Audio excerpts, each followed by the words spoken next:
እሺ አያችሁ፣ እንደዚህ ነው መላእክት ሁሉ ለአደም የሰገዱት ማለት ነው። ሁሉም ለአደም ተሰግዷል። በዙፋን ላይ ያስቀምጦት ከፍ ከፍ እያደረጉት ማለት ነው። ከፍ ከፍ እያደረጉት ያውም 1300 ምናምን እግሮች ባሉት ዙፋን ማለት በጣም ሰፊ በሆነት በቃ በጣም በትልቅ ዙፋን ላይ ያስቀምጦት የእሱ መጠንም ትልቅ ነበር ተብሎ ይታመናል በእስልምና እና እሺ ሰላም፣ እንዴት ነው ወንድማችን ሙስሊም ወገናችን? አሎ አጎቴ እንዴት ነው? እግዚአብሔር ይመስገን። ኤልያስ ነህ እንዴ? እንዴት ነህ? ሰላም ነው ወይ? ገና ነኝ። ማን ነው? አለን አለን፣ እግዚአብሔር ይመስገን። እሺ ያወራነው ላይ ምን እንትን አለ?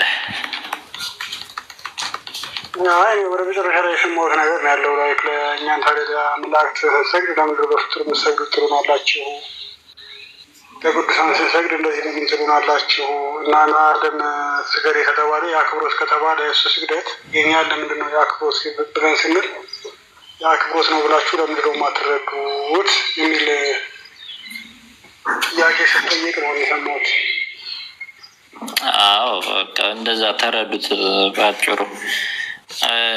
ያወራነው ላይ ጥያቄ ወይም ይሄ እኮ ልክ አይደለም የምትለዋል። ያው የፋክት ኢንተርፕሬቴሽን ስህተት ቢኖርም ፋክቶችን ስህተት አድርጋችኋል። ግን የፋክት ኢንተርፕሬቴሽን ላይ ስህተት አለ። ለምሳሌ ዛፍረኛውን የአክብሮት ስግደት ምንድነው የሸይጣን የአክብሮት ስግደት አልሰግድም በማለቱ ከጀነት ተባለ ተብሎ ሲባል የአምልኮ አይደለም ያልንበት ምክንያት ትእዛዙ ከአላህ ስለመጣ ነው። ለአደም ቢሰግድም እያመለክ ያለው ግን አላህ ነው በዛ ተግባሩ ብለን እኛ ምን ተረጉሙ። ምክንያቱም ትእዛዙ ከአላህ ስለመጣ ማለት ነው። እናንተ ግን ለመላእክት ስትሰግዱ ጊዜ መላእክትን ለምሳሌ ማርያም ጠብቂኝ፣ እንደዚህ አድርጊልኝ፣ ሰምቲንግ ገብርኤል ተከተለኝ ምን የምትሉት ነገር አላችሁ። እነዚህ ነገሮች ደግሞ ለአምላክ በቀጥታ የሚገቡ የሆኑ ነገሮች ናቸው። ድርጊቱ ለአምላክ የሚጠየቅበትን ነገር ፍጡርን ጠይቃችኋል ነው የኛ ኮንሰፕት እና የጥያቄያችንን አውድ ወይም የጥያቄያችንን መሰረት ስታችሁን የተረጎማችሁት ነው እያልኩ ያለሁት። እኛስ ፈጣሪ ለቅዱሳን እንደሚሰገዱ ነግሮ መስገዳችንን እንዴት አታውቁም?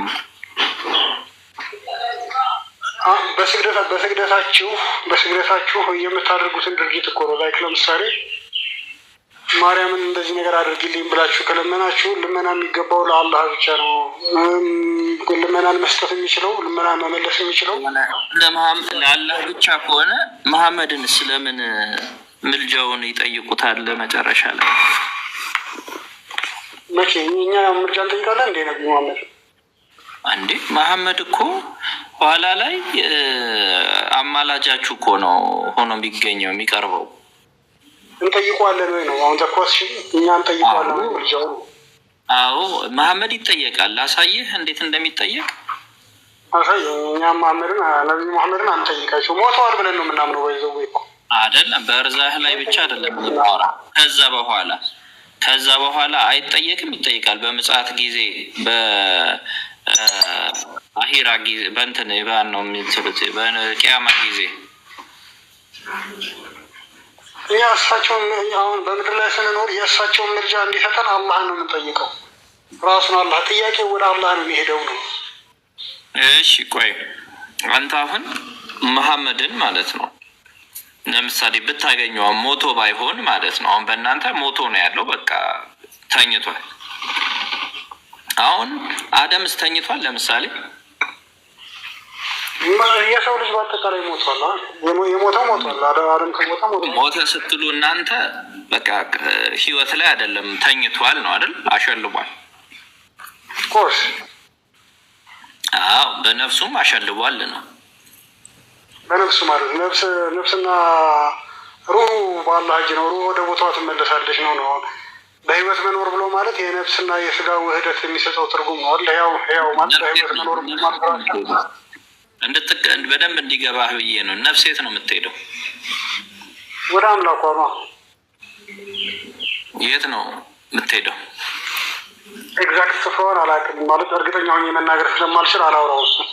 ስለዚህ ልክ መጀመሪያ መዝገብ ውስጥ ነበረች፣ ከዛ ወደ ነበረችበት መዝገብ ትመለሳለች ነው አይደል? እንትን ወደ አምላኳ መሄዷን በሚል ጀነራል ኢንተርፕሬቴሽን ተቀበለኝ። ስፔሲፊካሊ ስህተት ልሆን ስለምችል መናገር ስለማልፈልግ። ስህተት ልትሆን ስለምችል አለ እስልምናው በአጠቃላይ ስለ እንደዚህ አይነት ረቂቅ ስለሆኑ ከሰው አይን ስለሚሰወሩ ነገሮች ምንም አያውቅም።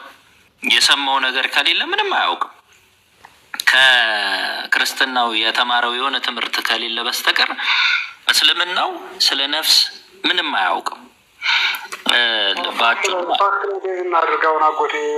ይሄ ፋክት ነው። መሐመድ ራሱ ስለ ነፍስ ምንም አላውቅም አይደለም ያለው ነው። ፋክት ላይ ቤዝ እናድርግ ብዬ ስለ ከክርስትናው ካልኮረጀ በስተቀር ምንም አያውቅም የሚለው ነገር የአንተ መረዳት ነው የሚሆነው አይደል? ስለ ነፍስ ምንም አያውቅም እንዴ? መሐመድ ራሱ እኮ ምንም አላውቅም ነው ያለው። በቃ አላውቅም አለ። ስለ ነፍስ አትጠይቁኝ አለ። አሁን የእኔ ፖይንት ላይ ልምጣለህ። ዋናው እዚህ ጋር የደረስነው ለምን እንደሆነ ማለት ነው። ነፍስ አሁን መሐመድን ለምሳሌ ብትጠራው ይሰማል? ከአላህ ውጭ ሰሚ የለም እኮ እያልኩ ነው። በቃ ሞተ ማለት ነው።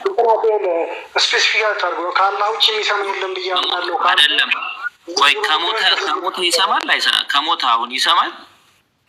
የሞተ በድን ነው። በቃ ኤግዛክትሊ ዳትስ ማይ ፖይንት። አሁን ይህንን ያነሳውልህ ለምን መሰለህ? በእስልምናው አንድ ሰው ከሞተ በኋላ በድን ነው። በቃ አይለማም፣ አይጠቅምም፣ አይጎዳም። በቃ በድን ነው። በክርስትናው ስትመጣ ደግሞ አንድ ሰው አረፈ እንላለን። አሁን ጻድቅ ሲሆን ሞታ አንልም፣ ሁሉ አረፈ እንላለን። እረፍት። በዚህ እረፍት ውስጥ ደግሞ ከሞት ወደ ህይወት ከህይወት ወደ ህይወት ይሸጋገራል ብለን ነው እኛ ምናምነው። በነፍሱ ህያው ሆኖ ይቀጥላል እንላለን። እንደውም የበለጠ እውቀት ይኖረዋል፣ የበለጠ ክብር ውስጥ ይገባል፣ የበለጠ ህላዌ አኗኗር ይኖረዋል እንላለን። ስለዚህ አንድ ሰው አሁን ቢሞት ጻድቅ ከሆነ ነፍሱ ወደ ገነት ትሄዳለች። ስለዚህ እነዚህ በገነት ያሉት የበለጠ ይሰማሉ እንላለን ከምድር ላይ ከነበሩት ይልቅ ማለት ነው። እኔ አሁን በምድር ላይ ሆኜ አሁን አንተ ይሄን በዚህ እናወራለን እንጂ እንዲሁ በአካል ያለበት ብትጮህ አጠገቤ ካልደረስክ ልሰማህ አልችልም። አሁን ደግሞ እድሜ ለቴክኖሎጂ እንኳን በገነት ያሉ ጻድቃን ቀርቶ እኔና አንተ እንኳን የትና የት ሁሉ ሰው ይኸውልህ ለምሳሌ 300 አካባቢ የሚደርስ ሰው የተለያየ ቦታ ላይ ተቀምጠን ይኸው በላይ ብንሰማማለን በዚህ ቴክኖሎጂ ማለት ነው። እግዚአብሔር ደግሞ በገነት ለቅዱሳን ከዚህ የላቀውን ሰጥቷቸዋል።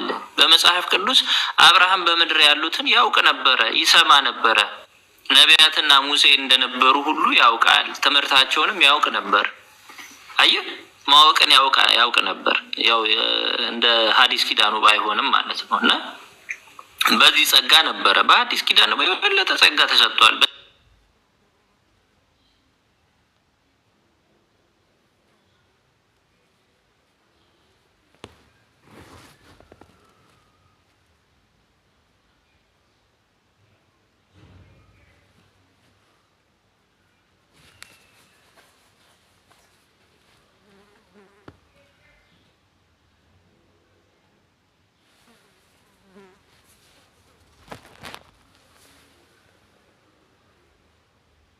አሁን ልዩነታችን ይሄ ነው።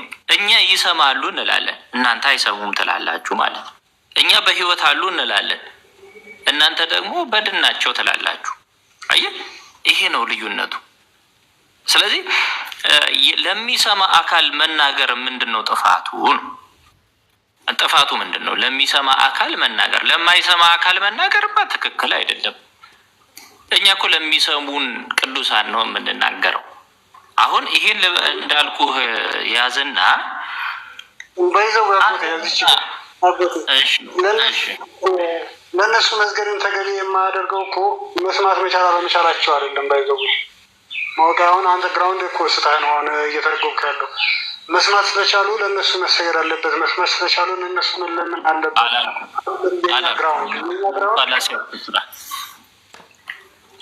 እኮ። መስማት ለቻለ ሁሉ ይሰገዳል ብያለሁ እንዴ? አይደል? አሁን እያልከኝ ያለው እነዚህ ስለሰገዱት ነው እሱን ያነሳ ነው። ለምን ታምታታለህ ኤልያስ? ወይ አጎቴ አሁን ስግደት አይደለም ያነሳ ነው። እኛ ያነሳ ነው አንተ ራስህ የጠየቅከው። እኔ ስለ ስግደቱ አይደለም ጥያቄ አልክ። ስለ ስግደቱ ሳይሆን ጥያቄ ለምንድን ነው እንዲህ ያላችሁ ለእነሱ ጸሎት የምታቀርቡት የምትናገሯቸው አይደለም ያልከው የነበረው? አሁን አንተ ስትሰጠኝ መልስ ስትሰጠኝ ምን አልከኝ? እነሱን በድን አይደሉም ቢሞቱም ወደ ሌላኛው ህይወት ተሸጋገሩ እንጂ የመስማት አቅማቸው ቀነሰ ማለት አይደለም። እስቲ ዘይት አይደለም እንደውም ጨመረ ነው። ቀነሰ ሳይሆን የበለጠ ይሰማሉ እያልኩ ነው እኮ። ገብቶኛል። የመስማት መጠናቸው ቀነሰ ሳይሆን የበለጠ ይሰማሉ። እስቲ ዘይካን ሂራስ እያልከኝ ነው አንተ ያለው አሁን አይደለ? አዎ ያ የእግዚአብሔር ስጦታ ነው። እግዚአብሔር ለቅዱሳኑ ይሰጣቸው። አሁን ይህንን ነገር ያነሳልኝ ለእነሱ ከመዝገብ ጋር በተያያዘ እነሱ ስለሚሰሙ ነው የማደርገው በሚል ኮንክሉድ ካደረግ እኛ ለእነሱ መሰገድ አለመሰገድን የምንቃወመው በምድር ላይ አሁን ቋሚ የሚንቀሳቀስንም ሰው እንኳን ቅዱስ ሰው እንኳን እንደሱ እንዲሆን አንሰግድም። እኛ ደግሞ በምድር የሚንቀሳቀሰውን ቅዱስ ለአምላክ ብቻ የተገባ ተግባር ነው ነው እኛ እያለን ያለ ወንድሜ። እኛ ደግሞ በምድር የሚንቀሳቀሰው ቅዱስ ብለን አንጠራም። በክርስትናው በምድር ላይ ያለ ሰው ቅዱስ ተብሎ አይጠራም። ቅድስና ማዕረግ የሚሰጠው ከሞተ በኋላ እርሱም እግዚአብሔር የሰውየውን ቅድስና ሲገልጥ ነው እንጂ በምድር ላለ ሰው እኛ በጭራሽ ቅዱስ ብለን አንጠራም። የአክብሮት ስግደትም ደግሞ አንሰግድም።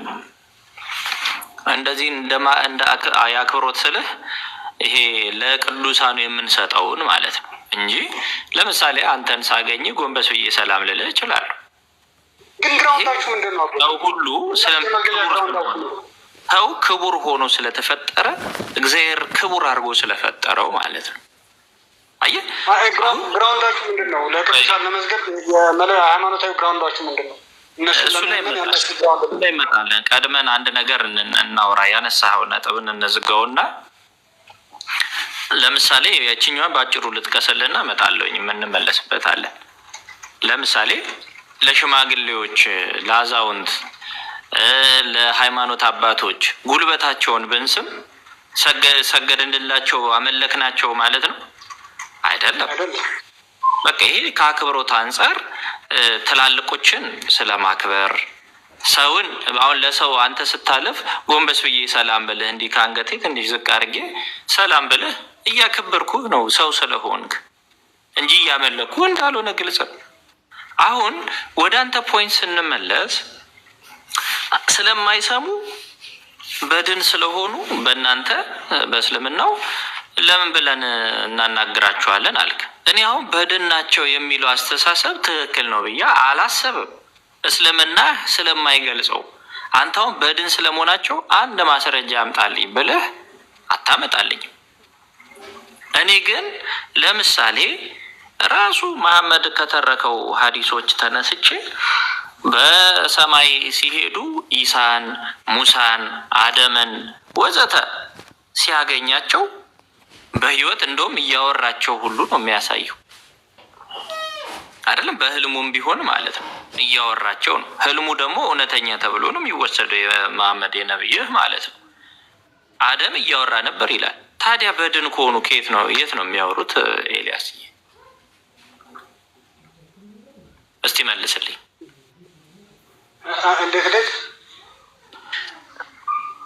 በሁለተኛው ሰማይ፣ በሶስተኛው ሰማይ፣ በአራተኛው ሰማይ ምናምን እና በአምስተኛው ነው ምናምን ሰማይ ላይ ሙሳን፣ ኢሳን ወዘተ መሐመድ አላገኛቸውም? አግኝቷቸዋል።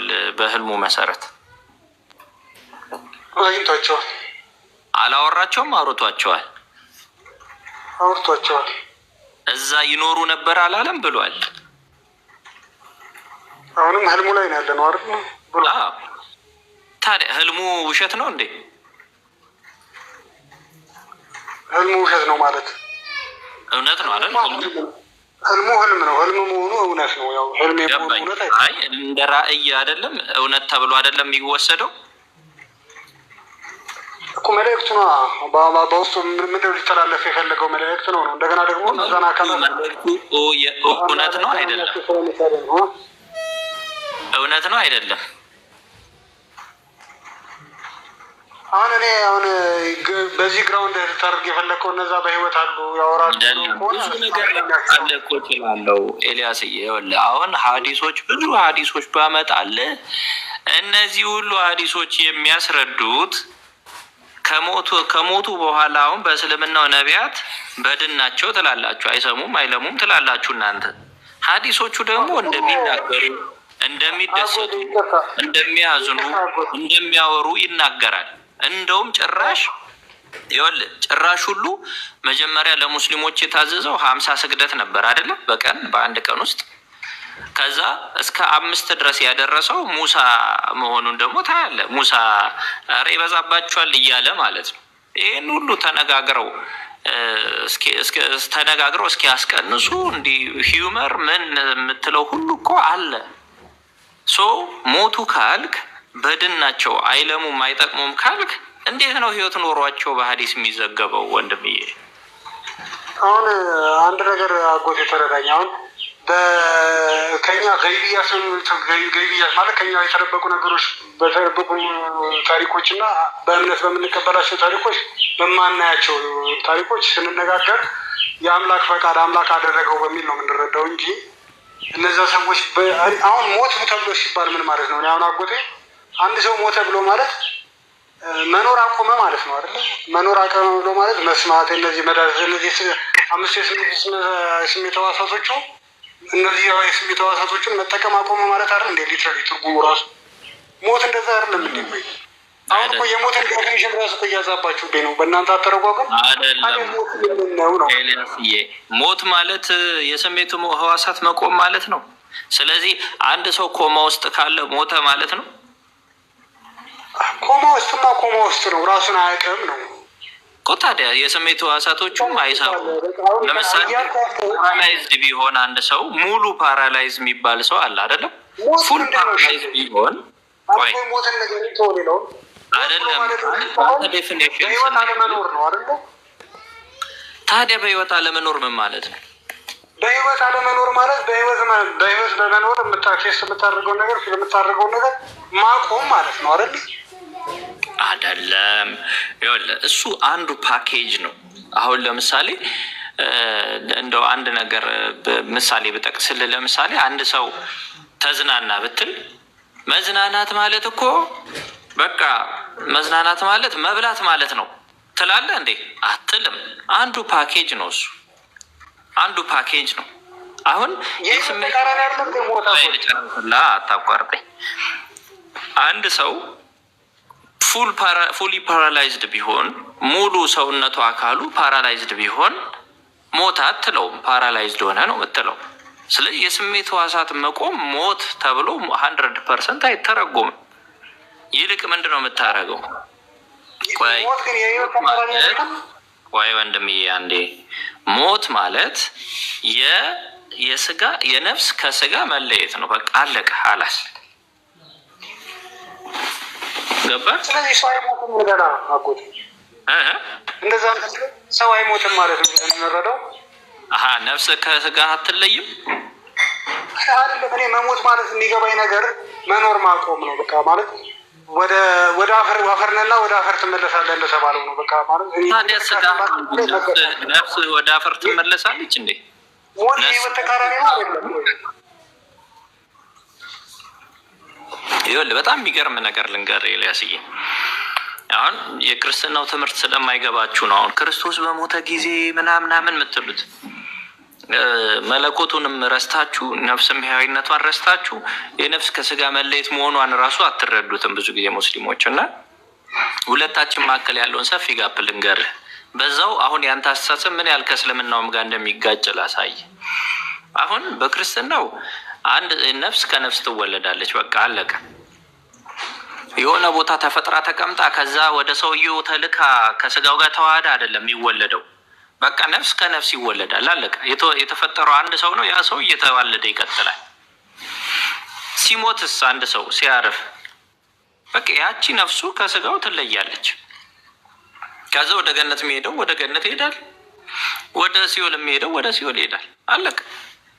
አሁን ልምጣለህ። በእስልምና ውስጥ መጀመሪያ አላህ የሆነ የነፍስ መዛግብት አለ፣ የራሱ የነፍስ ማከማቻ ማለት ነው። ስለዚህ የዛ የነፍስ ማከማቻው የነፍስ ሀገር ውስጥ የሆኑ ነፍሶች አሉ። የት ይሁን ምን ይሁን ማንም አያውቅም። ከዛ ቆይ ልምጣለህ። ከዛ በርዛህ የምትሉት ማለት ነው። ከዛ ማን ነው በርዛህ አልኩኝ፣ ይቅርታ። በርዛህ እንኳን አፈር መቃብር ምናምን እና የሞቱ ሰዎች የሚቆዩበት የምትሉት ልክ እንደ መቃብር ማለት ነው። ያኛው ደግሞ አለ አለም አለ ማን ነበር የሚባል አለ፣ የነፍስ ሀገር የሚባል ደግሞ አለ። አሁን ከዛ ልክ የሆነ ሰው አንተ አሁን በማህፀን ውስጥ ስትወለድ በ40 ቀንህ ምናምን አላህ ከዛ የአንተን ነፍስ ያመጣትና ከስጋህ ጋር ያዋህድልሃል። ተመልከት። ስለዚህ የአንተ ኤግዚስተንስ የአንተ መኖር የምትለው የተጀመረው በአንተ መወለድ አይደለም። አንተ ቀድመህም ነበርህ የሚል አስተምሮ አለው እስልምናው። እንዴት? በቃ በነፍስህ ግን ቀድመህም ነበርክ የሚል አስተምሮ ማለት ነው። ከዛስ ልክ ስትሞት ደግሞ ያቺ ነፍስ ትመለሳለች ወደዛ ወይስ አትመለስም? ማንም አያውቅም። መቃብር ውስጥ አብራ ትቆያለች የሚል አስተምሮ አለ። አንድ ላይ በዛው ትሰቃያለህ በመቃብርህ የሚል አለ።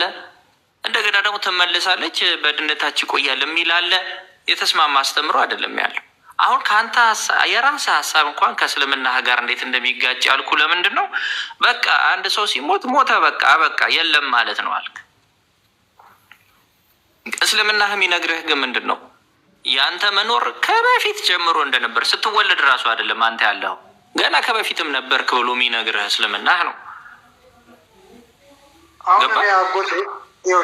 አጎቴ አሁን እኔ ሞትን የኔ መረዳት የተወሰነ ነገር ሞትን እኔ የህይወት ተቃራኒ አድርጌ ነው የምረዳው። ከዛም በኋላ ደግሞ የነፍስና የስጋ መለያየት ነው ብለህ ብትለውም ችግር የለብኝም የሚመስል ትርጉም። ነገር ግን እኔ አሁን በህይወት በመኖር መስማት፣ ማየት፣ ይህ መዳስህ ዓለምን የምንዳስስበት የራሳችን ተሰጥኦ አለ አይደለ? እሱን ተሰጥኦ ኢንተርቴን የምናደርገው ግን በነፍስና በስጋ ውህደት ምክንያት ነው። የሁለቱ መለያየት እነዚህ ነገሮች ሲል እንዳናደርግ የሚያደርጉ ነገሮች ናቸው ነው። ስለዚህ የሁለቱ መለያየት ሞት ይባላል አይደለም? የስጋና የነፍስ መለያየት ሞት ይባላል። በዚህ ተስማማን? ችግር የለውም። የህይወት ተቃራኒ መሆኑንም እንስማማ ነው። የህይወትማ ተቃራኒ እንዴት እንለዋለን ወንድምዬ? መጀመሪያ ነፍስ ትሞታለች አትሞትም? ሞት የህይወት ተቃራኒ አይደለም እንዴ? ለስጋ ነው እኮ ሞት የህይወት ተቃራኒ ነው አይደለ? ብናወራው እኮ አሁን ስለ ፍልስፍናው አይደለም፣ ወይም ደግሞ እየመረመር ነው አይደለም በጥልቀት። ስለዚህ ለስጋ ሞት ማለት ስጋ ነፍስ ስትል ለምሳሌ መለያየት ሞት ነው ይባላል አይደል? በተለይ አትሞትም አለ እኮ በዛ ተስማማ። ነፍስ አትሞትም። ቆይ እሺ፣ አንተ ከምትወደው ሰው መለየት ማለት ሞት ነው ትላለህ አይደለም? ልክ እንደዛው ሁሉ ከራስህ ነፍስ መለየት ሞት ነው።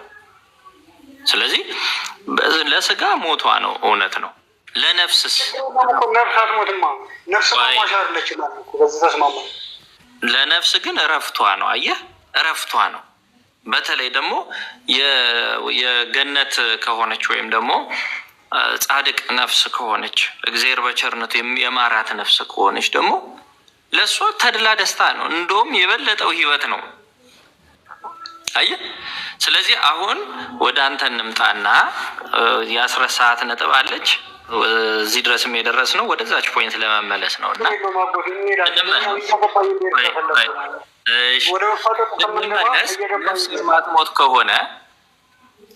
ነፍስ የማትሞት ከሆነ ተመልከት፣ ነፍስ አዋቂት ነች አይደለችም?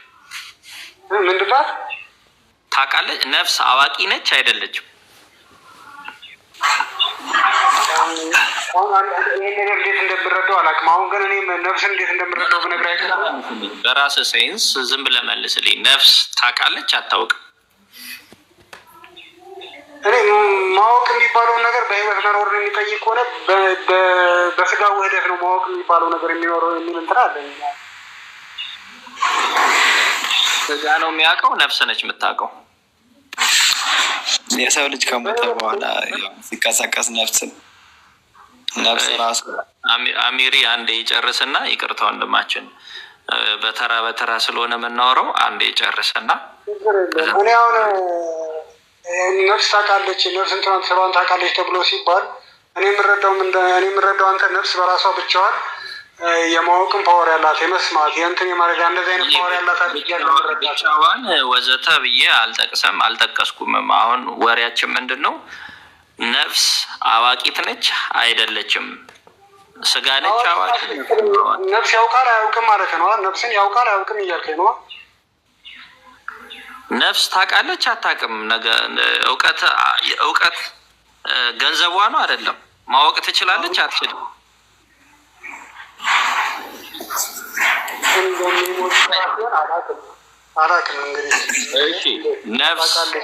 በነፍስህ ነው አንተ ነፍስ ስላለህ ነው የምታገናዝበው ወይስ በድን ማገናዘብ ይችላል?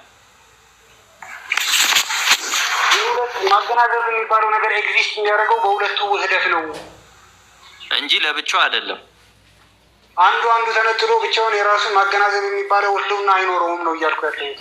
በሁለቱ ኤግዚስተንስ ነው ማገናዘብ የሚባለው ነው አይደለ? እንጂ ማስረጃ የለህም ለዚህ ምንም።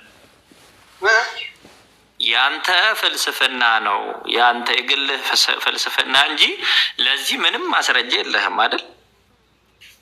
እንደዛ ነው የሚሆነው አጎቴ።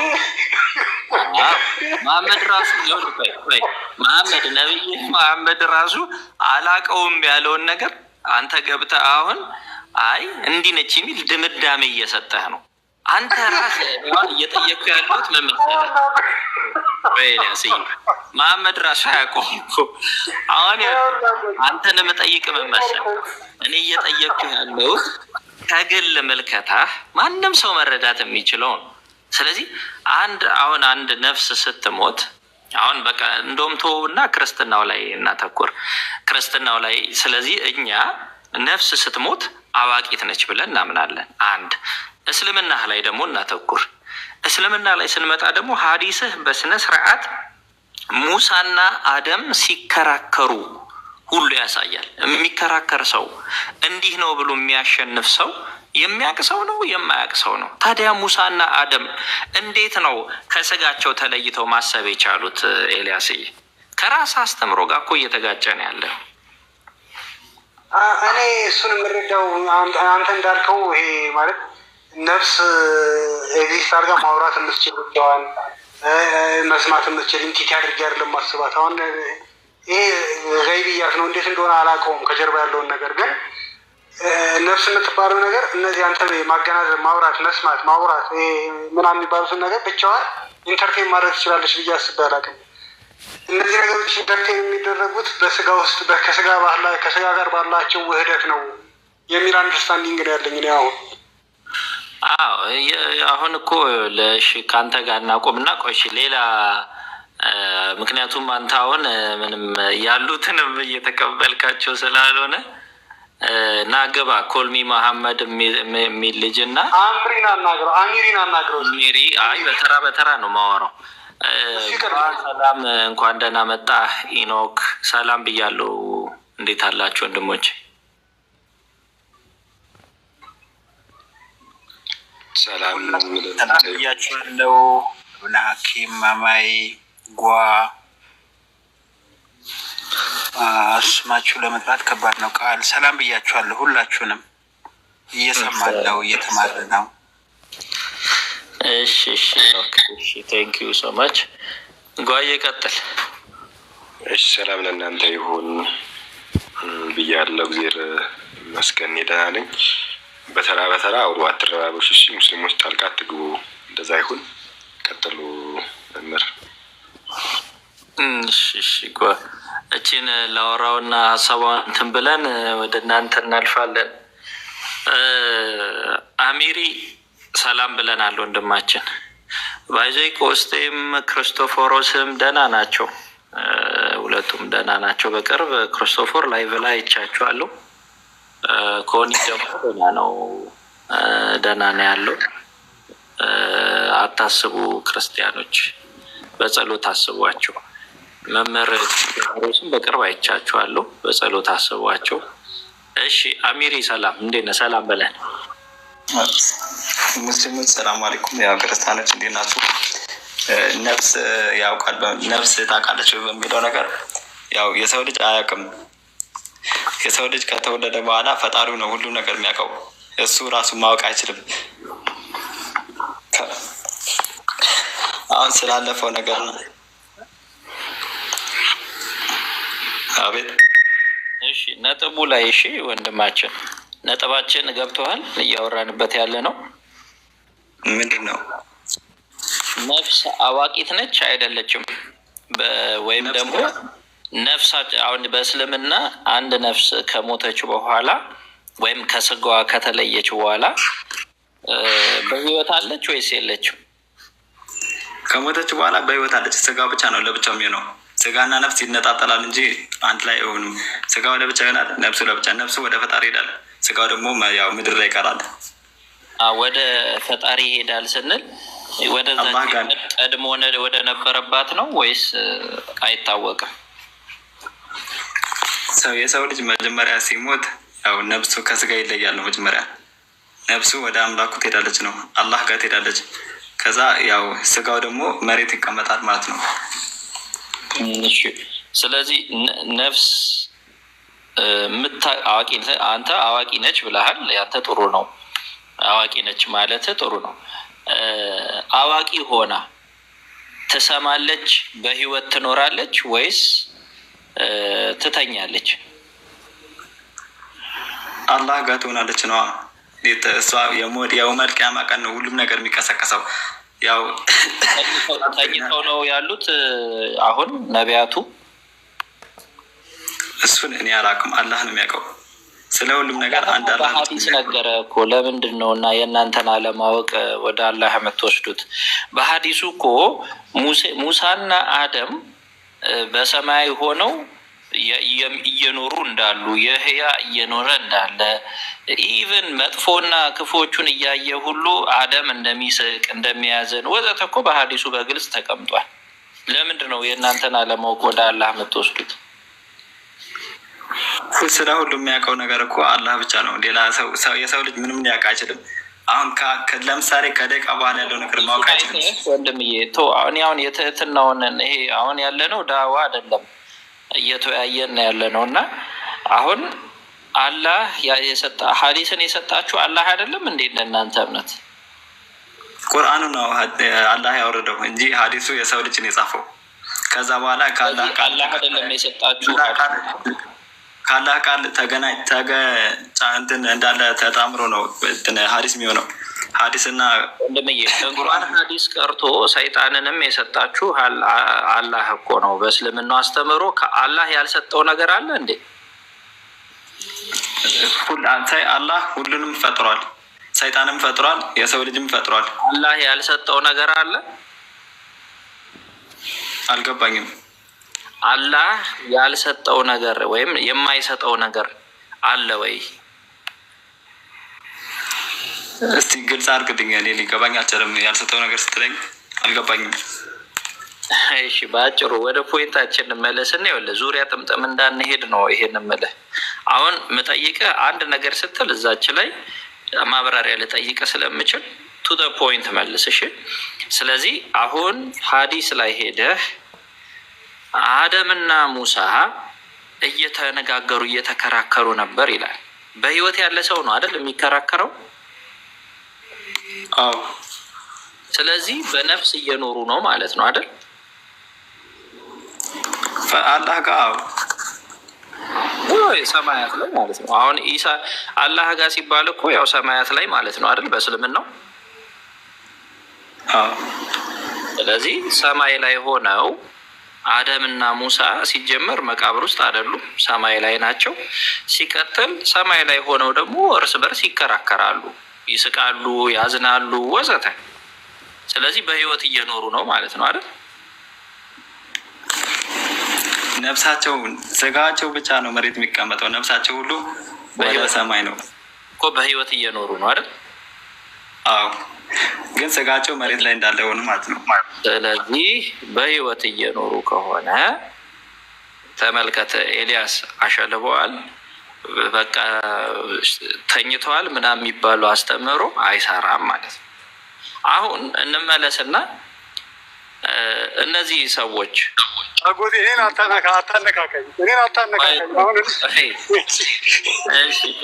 ቆይ የአሚሪ እነዚህ ሰዎች መስማት ይችላሉ ማለት ነው አይደል? በህይወት ካሉ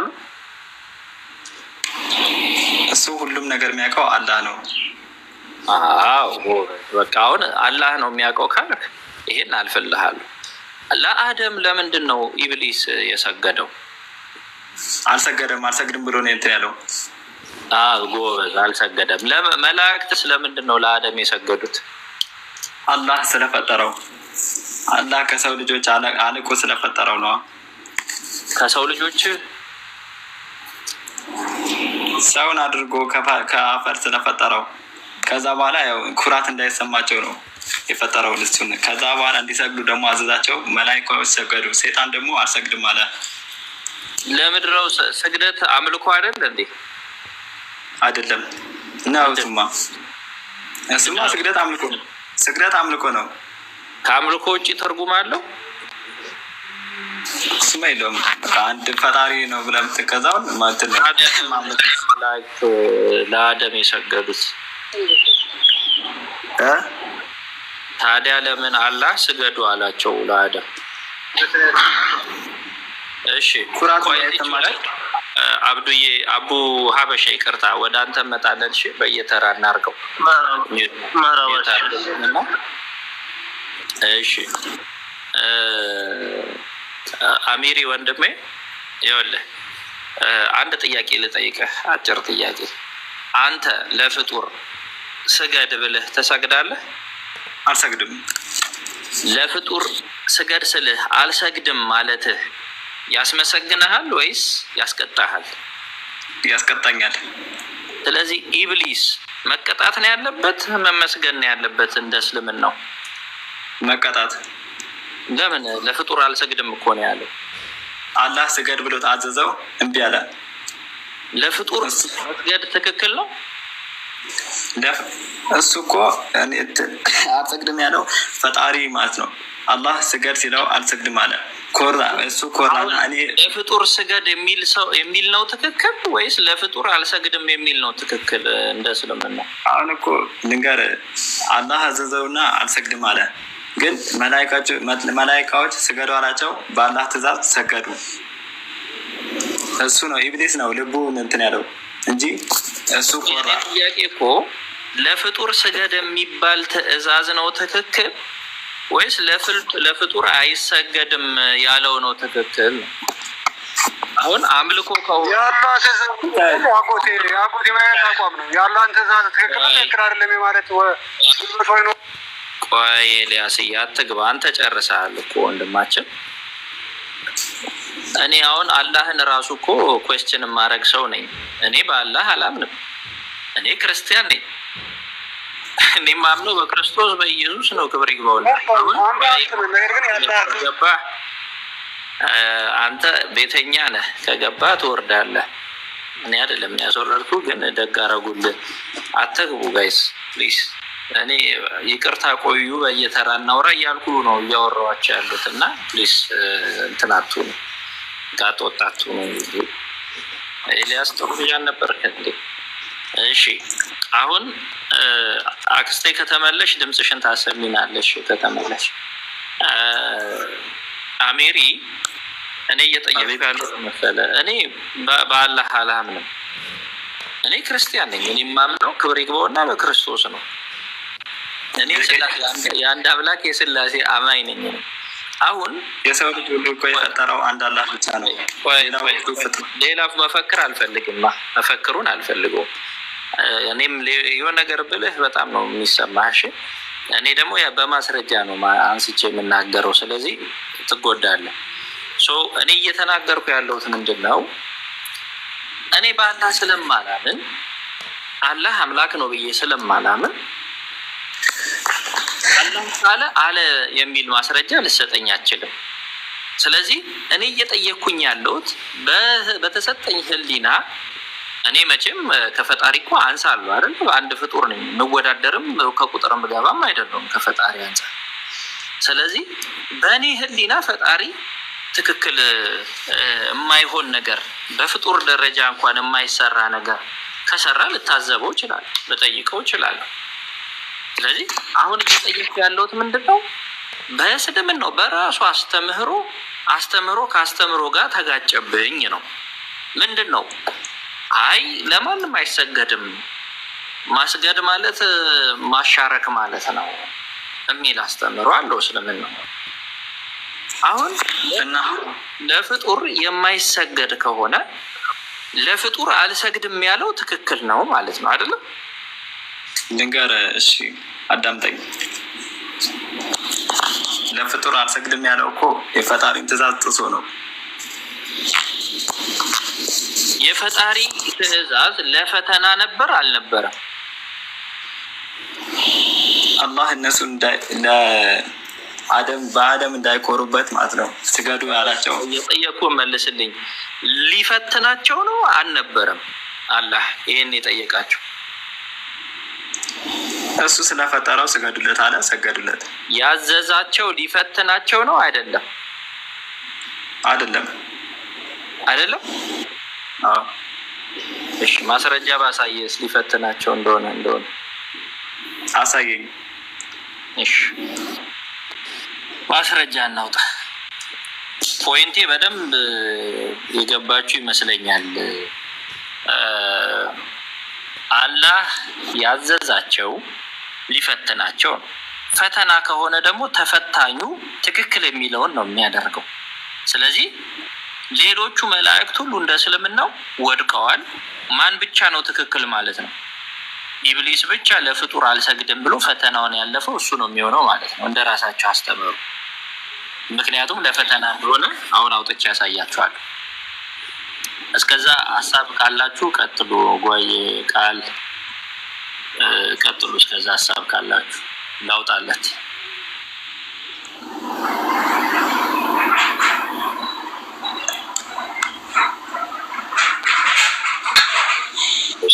ሀሳብ ዲስተርብ እንዳይሆን እዚሁ ላይ እንቀጥላለን። ሄደን ሙስሊም ነሽ ክርስቲያን? ረጅም ታይም አንዳንድ ቁጥር ስትጽፍ ወይ ስትጽፊ ነበር። ኦርቶዶክስ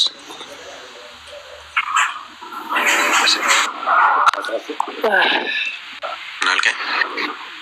ቁጥር አጻጻፍ በሰላም ነው አልኩ። አረ እንደው ለማመስገን ነው። እንደሆነ እኔ ምንም ቃሌ ባይኖረኝም እኛ አሁን ያለንበት ቦታ ምናልባት በስም ብታውቁት ወሎ ነው፣ የምታውቁት ይመስለኛል አይደል? ያለሁበት አሁን አካባቢ 2.1 ሚሊዮን ሙስሊም ያለበት እና ኦርቶዶክሶች ደግሞ 700,000 እና ከዛ በላይ ያለንበት ቦታ ነው። እና አሁን ያለንበት ራሱ ክላስ ውስጥ እንኳን ስንማር ፍትህ ለሙስሊም ልጆች እንኳን ብለው ሁሉም የራሳቸውን አመፅ አንስተው ተሸፋፍነው ይገባሉ። ጥቁር ማክስ አድርገው ይገባሉ። እኛን ማሸማቀቅ ተያይዘውበታል። እኛን መናገር መጽሐፍ ቅዱስ አይደለም ይሄ መጽሐፈ ሰይጣን ነው ይሉኛል እኔ። እና ይህንን የነ ማማይን ትምህርት የነ ፎይን ትምህርት እናንተ የምትናገሩትን ነገር ካየው በኋላ በቃ እኔ ተጽናናሁ። በኦርቶዶክስ መሆኔን በቃ ወደድኩት ማለት ነው። እና እኔ ማማይን ላመሰግን ነው የገባሁት። በጣም እንወድሻለን፣ እናከብርሻለን። ኑሪልን። እንደው ያለንቺ ምንም አንሆንም። እዚህ ያንቺን አንድ ጥቅስ ተናግሬ እነሱን ዝም ማስባል ስችል በጣም እደሰታለሁ። እና ይሄን ለመናገር ብቻ ነው። አመሰግናለሁ። የማማያን ጥቅስ ነው እንዳንተ ሰው የምታሳምነው የእግዚአብሔርን ጥቅስ አይ እናንተ እኛን ለማሳመን ወይም ለማሸማቀቅ በጣም ስለምትሞክሩ ስለማውቀው ነው። ቦታውንም ለማሸማቀቅ ሳይሆን አቡ ጠብቅ፣ እድል ሲሰጡ ታወራለች። አንተ ጋር አይደለም ኮንቨርሴሽን እያደረገ ያለው ማማጋ ስለሆነ መምህር አውጥተውታል።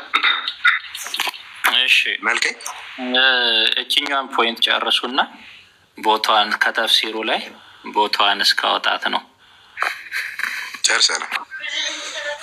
እሺ እግዚአብሔር ያክብርልን ወንድማችን። አንተም በመስዋዕት ነው። አመሰግናለሁ። በደንብ ተማረ ወንድማችን። ወሎዎች በርቱልን። በደንብ ብዙ ፈተና ያለበት አካባቢ ነው። እግዚአብሔር ሁላችንን ያበርታል።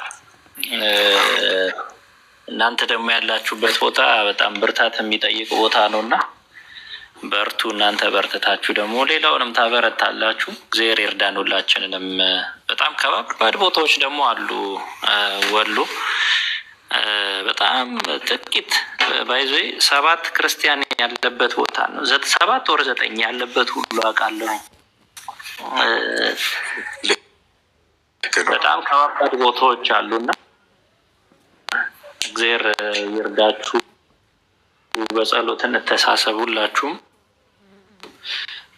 ስለ ራሳችን ሆድ ብቻ በጸሎት ማሰብ ሳይሆን ደግሞ እንደዚህ ተቸግረው ያሉ ክርስቲያኖችን በጸሎት ማሰብ ከባድ ዋጋ አለው እና እንበርታ ባጭሩ። እሺ፣ እናመሰግናለን።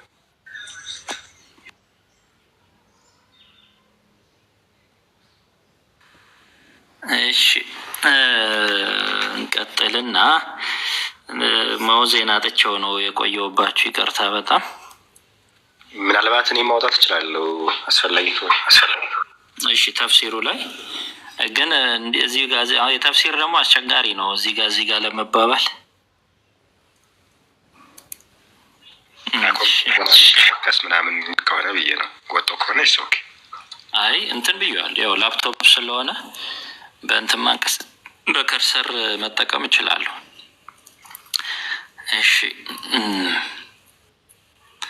እሺ ሶሪ ኦኬ። አልፋቲሃ ይላል አልበቀራ 34ኛው አያ ላይ ተፍሲሩ ጋር ሄደን ነው የምናየው። አውጥቼው ነበር አጠፋሁት መሰለኝ። እሺ ቁርአን አያውንም በዚሁ ላሳያችሁ። እስካሁን የምናወራበት የቁርአን አያ ሱራ አልበቀራ ያው ከተወሰነ ታይም በኋላ ማለት ነው።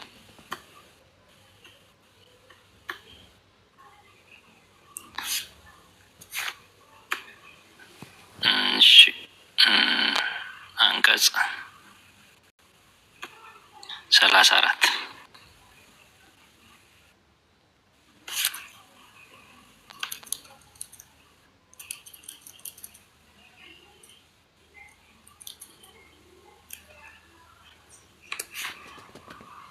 እሺ እንዲህ ይላል። መላእክትን ለአደም ስገዱ። አያችሁ፣ መላእክትን ምን ብሎ ታዘዋል? በትምህርት ጥቅስ ውስጥ ነው ያለው። ለአደም ስገዱ ባልን ጊዜ የሆነውን አስታውስ። ከዲያብሎስ በቀር መላእክት ሁሉም ወዲያውኑ ሰገዱ፣ እርሱማ እምቢ አለ፣ ኮራም፣ ከካህዲያንም ሆነ ይላል ማለት ነው። እሺ የዚህን ተፍሲር እንመልከተው። እሺ and when we said unto the angels prostrate yourself before Adam, ለአደም ስገዱ ባልን ጊዜ ብሎ ይናገርና ቆይ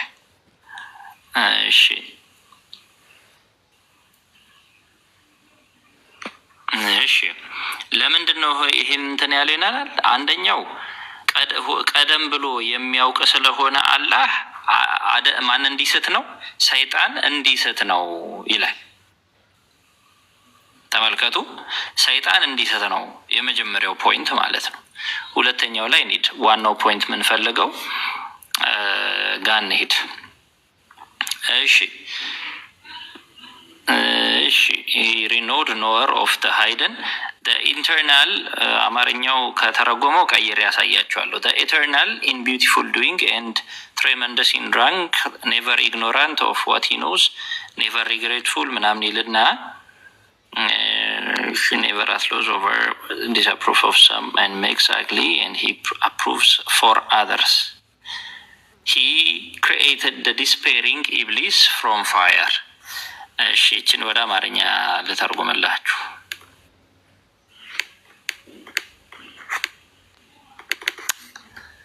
ማውዝ ይላል።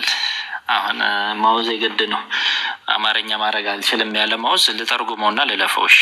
he created the despairing Iblis from fire.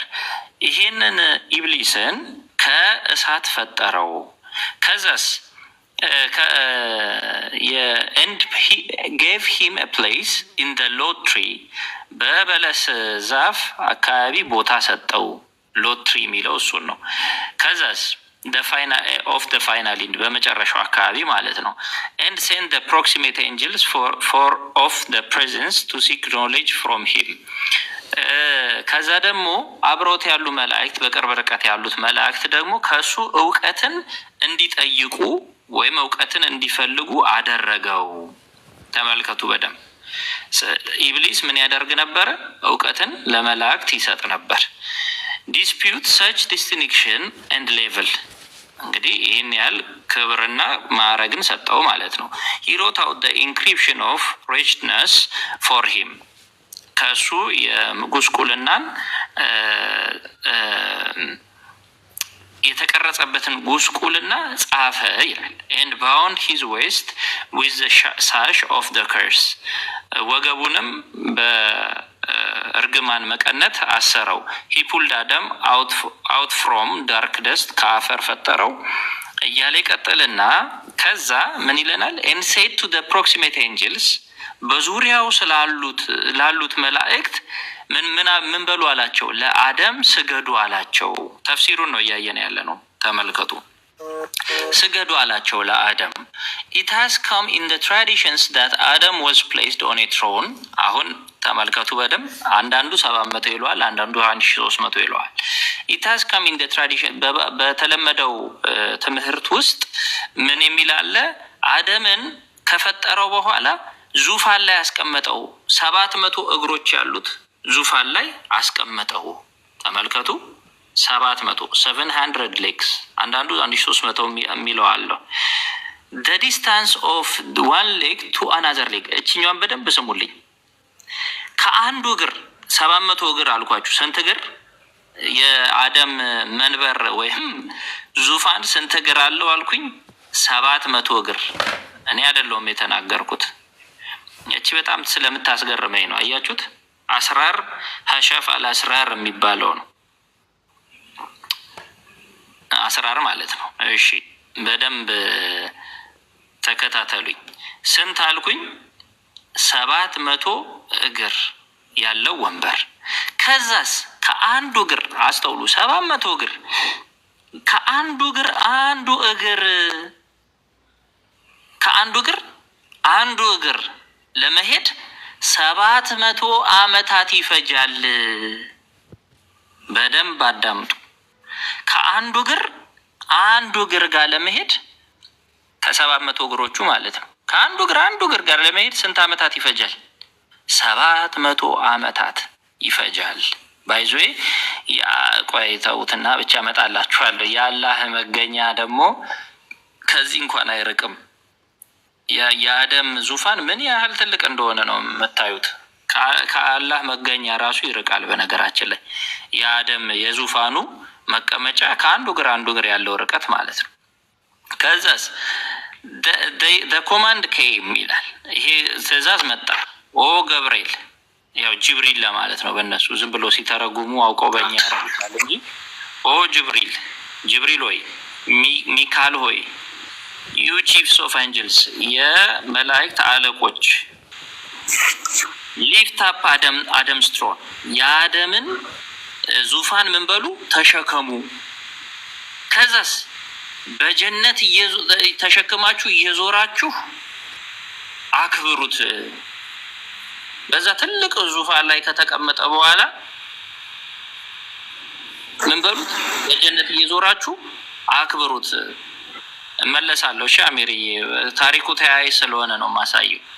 so that his eminence and rank may be known ይኸው ምክንያቱም በደንብ ደርሰንበታል እያያችሁ so that his eminence and rank may be known to those who said ተመልከቱ ይሄ የአደም ክብር በሁሉ ዘንድ ይታወቅ ዘንድ ምን በሚሉት ዘንድ what will thou said therein one who will work corruption therein and shed blood ክፋትን በሚያደርጉት ምን የሚል ተመልከቱ then they placed ክፋትን በሚያደርጉ ዘንድ ሁሉ ይታወቅ ዘንድ then they placed that throne before the majestic throne ይሄንን ዙፋን ከአላህ ዙፋን ፊት አስቀመጡት ይላል። ይኸው ይህንን ዙፋን የአደምን ዙፋን ከአላህ ዙፋን ፊት አስቀመጡት። ከዛ በኋላ ትእዛዙ ለመላእክት መጣ። ሁላችሁም ኦል ኦፍ ዩ ሁላችሁም ሂዱና ለአደም ወደ አደም ዙፋን ሂዱ አለ መጀመሪያ። ከዛ ለአደም ስገዱለት። ተመልከቱ፣ አላህ ፊት ነው ያስቀመጡት። ከአላህ ፊት ዙፋኑን አስቀመጡ። ሁላችሁም ወደ አደም ዙፋን ሂዱና ለሱ ምን በሉ አለ ማለት ነው፣ ስገዱ ብሎ አላህ አዘዘ ይላል ማለት ነው መጽሐፉ፣ የነሱ መጽሐፍ። ከዛስ the angel come and gazed upon Adam መጡና መላእክት ሁሉ እሱን አዩት። ከዛ ከውበቱ የተነሳ ሰከሩ። ልመጣል ነው ይኸው አንደኛው ነጥብ አሚሪ የምትይዝልኝ። መተው ከውበቱ የተነሳ ምን አሉ? ሰከሩ። ኤፌስ አዶርን ባይ ጎድ ኦፍ ሄቨን ፊቱ በፈጣሪ የተዋበለት ነው። ምንም አይነት የጸጉር አስተካካይ እንትን ራሱ አይፈልግም መንካትም ማለት ነው። these way ቢቲ ዊዛውት ኢንድ ጫፍ የሌለው መጨረሻ የሌለውን ውበት አዩ። ከዛ the crown of he created Adam in his form ይሄ አንድ ዘውድ ቀድሞ ተደርጎለታል። ስላላነበብኩላችሁ ነው። ከላይ ለአደም ዘውድ አድርጎለት ነበር። ዘውዱ ላይ አንድ ስም አለ። ምን የሚል ስም አለ? he created Adam in his form አደምን በምሳሌው ፈጠረው የሚል ዘውዱ ላይ አለ፣ ጭንቅላቱ ላይ ማለት ግንባሩ ላይ። ከዛ በኋላ ለዚህ ነው እንግዲህ በውበት የሰከሩት ማለት ነው። የአላህ ምሳሌ ሆኖ ስለተፈጠረ ማለት ነው። the grab of I have blown into him of my spirit መንፈሴንም ወይም ትንፋሼን በሱ ላይ የነፋውበት on his body በሱ ላይ የነፋውበት በአካሉ ላይ እያለ ይገልጻል። ከዛ እንቀጥል ወደ ፖይንቱ ቶሎ እንድንደርስ ማለት ነው። እሺ ቆይ እሺ ቆይ እዚሁ ላይ ልምጣላችሁ። he loves them and they love him ይወዱታል ይወዳቸዋል on the sleeve of his sinlessness ከኃጢአትም የጸዳ ይሆናል ይላል። ከዛ የጸዳ ነው ይላል። ይቅርታ ይሆናል ሳይሆን የጸዳ ነው። though we are strangers እኛ እንግዶች ነን፣ እንዲሁም የኛ ልብም እንትን ይላል ይደክማል ወይም ደግሞ ያኮርፋል። we are serving boys of that world adorning face እኛ የሱ የዚህ ፊቱ የሚያምር ሰው ምንድነን? አገልጋዮቹ ነን፣ አገልጋይ ልጆቹ ነን። ሰርቪንግ ቦይስ ነው የሚለው በነገራችን ላይ አገልጋይ ልጆቹ ነን ይላል ማለት ነው። ከዛ ልምጣላችሁና ያቺ ቦታ ላይ እንድረስ። እሺ አልጀላለ ላይ እንምጣ።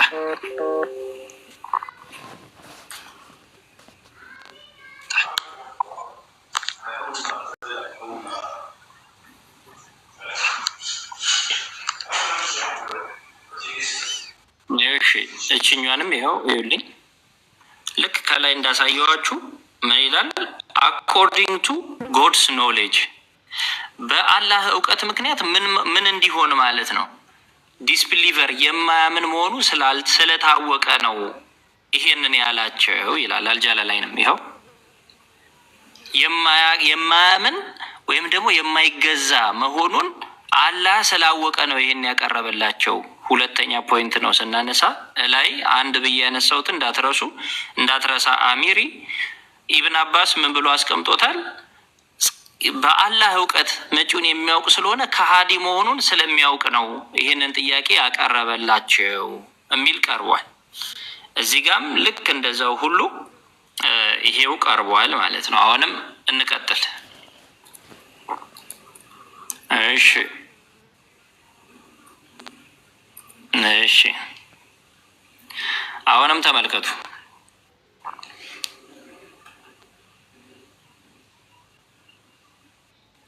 እሺ ይኸው ይሄንን አቅርቡ ባለ ጊዜ ይላል ደግሞ ካሻኒ ማለት ነው። አማርኛውን አድርግልን አንዴ እንድናነበው ማውዝ እኮ ስለሌለኝ። እሺ ይመቻል እንዴ ጓ ይሄን ለመክፈት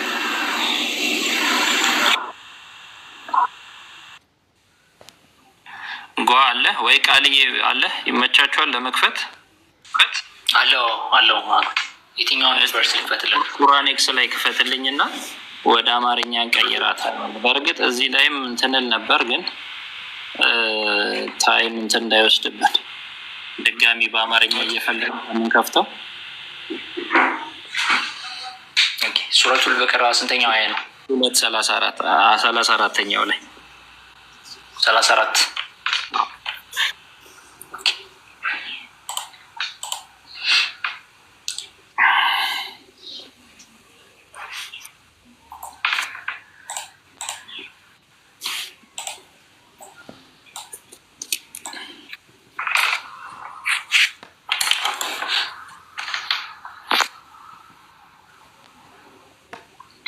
አክስቴ አለሽ?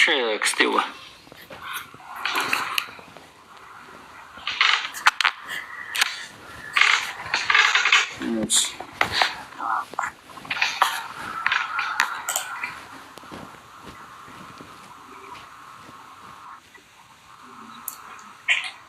የማንን ተፍሲር ነው? የኢብን ከቲር ነው። የካሻኒንም መክፈት ትችላል። እንትን የጃለሌንን ክፈትልና የአባስን ኦልሬዲ እንትን ስላልነው በአማርኛ ትቀይርልናል። ጃለሌን ላይ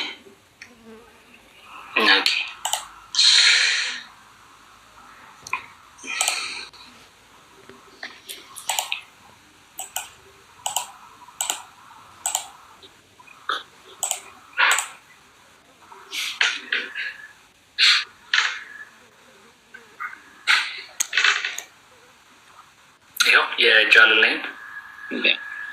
እሺ ወንድማችን ተመልከት፣ ከእውቀቱ አንጻር የሚለውን መጀመሪያ አባስ ላይ ሂድልኝ። ሶሪ እሱን ላሳየው። የአባስ ላይ